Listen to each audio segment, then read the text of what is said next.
right now what I really want to know, I keep hearing this about the real-time vortex, and you know, it's right here, right now, and I want to understand more about that. And if you want to draw in quantum physics and stuff, that's great.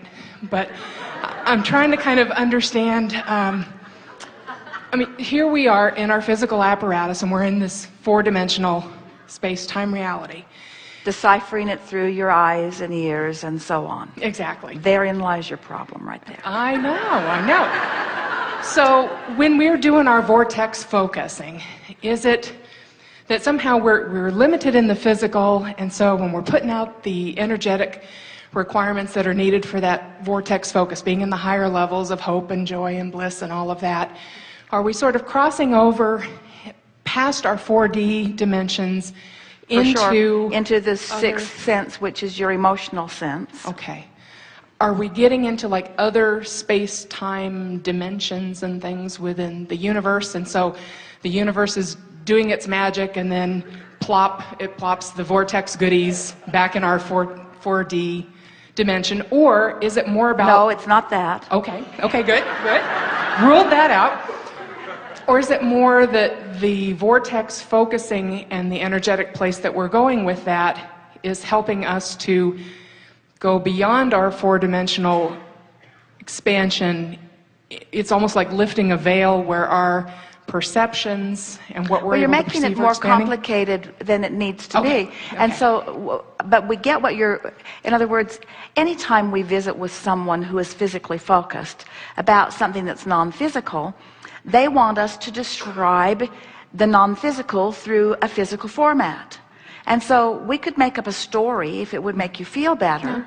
But the thing that we're wanting to convince you of is that, see, if we can just follow us through on this cycle, because we think it is a misunderstanding of this cycle of life that is at the root of the misunderstanding that you are feeling, that is at the root of these questions. Okay. So if we can clear this up, then we can approach your questions again, and we think it will all fall right into place for you. Excellent. So people are always wanting things to be sort of linear, and so they think about, before I was here in this body. So we'll play that silly game with you. We'll say, before you were here in this physical body, you were non-physical energy, and then you came here. But the difference in the way most humans are perceiving this before and after story is that even though you were, before you were in this body, non-physically focused, even though you are in this physical body, you are still non-physically focused. So in the same way that you get the toaster because it toasts bread, you also understand the existence of electricity. You don't understand electricity. No one does. No one really gets electricity. No, really, no one gets it. You've harnessed it, but you don't really get it. In other words, there is this electrical current that powers things.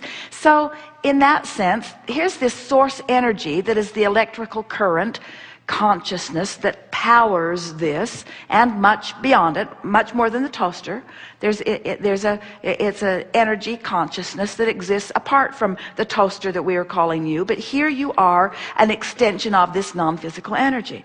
So now here you are, and this is where you jumped in. Here you are in your physical body, in your four-dimensional world, by your words, where you're seeing and hearing and smelling and tasting and touching. And all of this is so vivid and real that you want to call it reality. And the reason you do is because you share it with others who have similar ability to translate the vibration. But we want to pause there for a moment and talk about why this reality even exists at all. And it is because, just like the toaster can translate the energy into heat, or your television can translate into the visual and the sound, you here in this physical environment, with your physical senses, which are extensions of source energy, you are interpreting vibration into this reality. Now, we know it's a reality. We know it feels, knock on wood, real. We know that you look around with others and you come into agreement about it. But if you could just follow us for a minute, this reality is like a group consensus. It's like a group opinion. You're translating similarly, and so you claim a reality. Now, if you can just think of reality like that as a group consensus, a way that consciousness is interpreting vibration. Now follow through with that a little bit and think about the last dream you dreamed while you were sleeping. You know it wasn't a reality, but it was certainly an interpretation of something, and it certainly felt like reality while you were dreaming it. So if you can just bridge a little bit and accept that this reality that you're calling reality is just a better congealed, more agreed upon reality than the one you dreamed, but it's a similar thing that's going on. In other words, it's an interpretation of vibration. Are you with us? Is it unsettling? A little. It's a little unsettling when you say, well, this reality is just a more solid dream. It's just a more solid dream than many of the dreams I dream. And we say, but it's reality. It's an extension of source. This is real stuff. Esther just loves it when she returns to a city year after year and finds landmarks the same and many of the same things are there. She likes the continuity of life in this sort of dream reality that you're all dreaming. But so now following that, if you are accepting that you are consciousness and you are perceiving vibration and conjuring and creating this reality that you're all agreeing upon, then isn't it easy then to follow through with the idea that from this reality, from this vantage point, you're sorting through and you're asking for more still, so that the reality from which you began is expanding because of this reality that you are living. In other words, as you begin to accept the vibrational nature of your being, then it's not so hard to expect instant manifestations.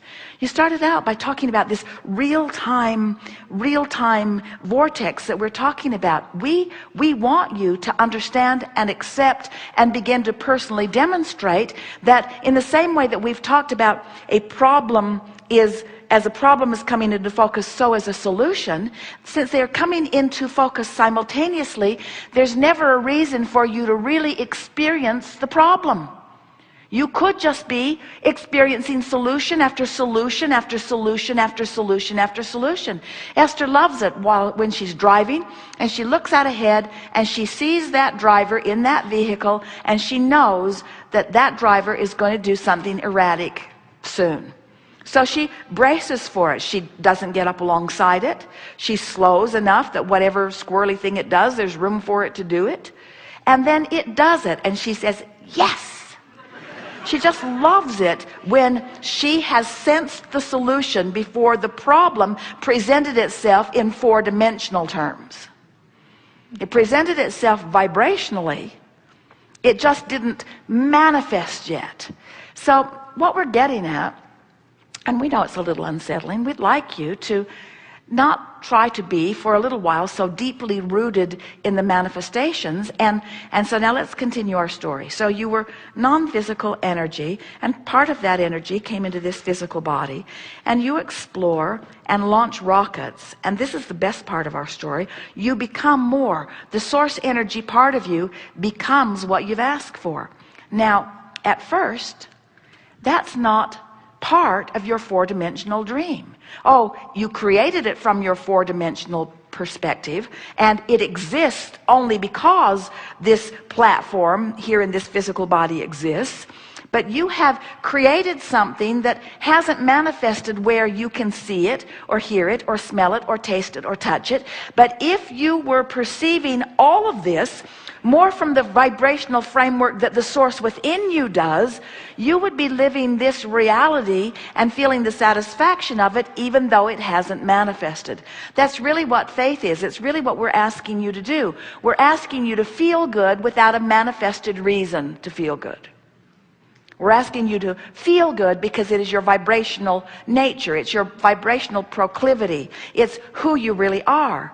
But then, the last sort of piece to this is, we know that if you can accept the vibrationalness of this vortex, and you can train yourself into the frequency of it, So there's no resistance between you in your four-dimensional world, vibrationally speaking, and you in the vortex.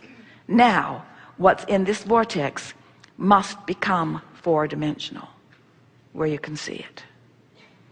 So now we want to ask you, you followed that very well, which is the most leading edge part of this? In other words, what came first? Or is it all happening real time?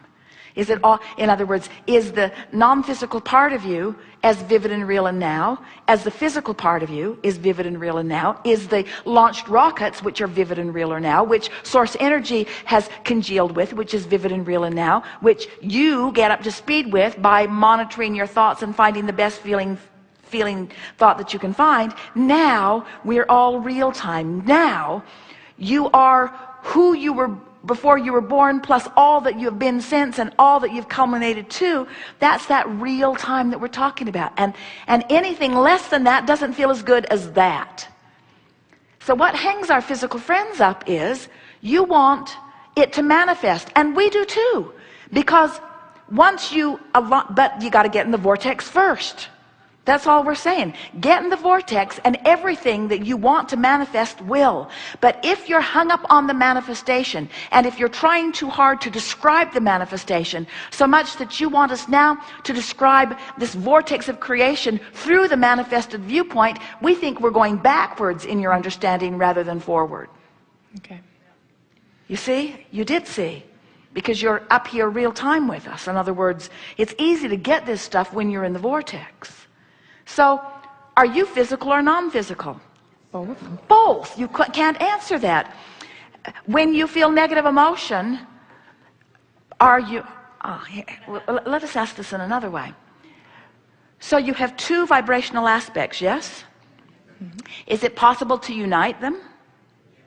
And when you do, what's the emotion that you feel? When you've united the two vibrational aspects of you and you, how do you feel? Frisky, fabulous. You feel great. When you feel less than that, then there are more two distinct vibrational aspects of you. So it's the returning to who you are. But you don't have to have it. It doesn't have to be either or. In other words, you came for the purpose of separating enough to explore and to launch and then align.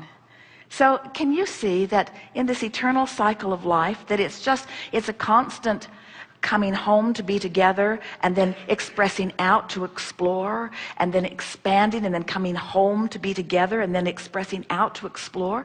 It's just this karmic cycle of life, cycle of well-being, of eternal well-being, you see.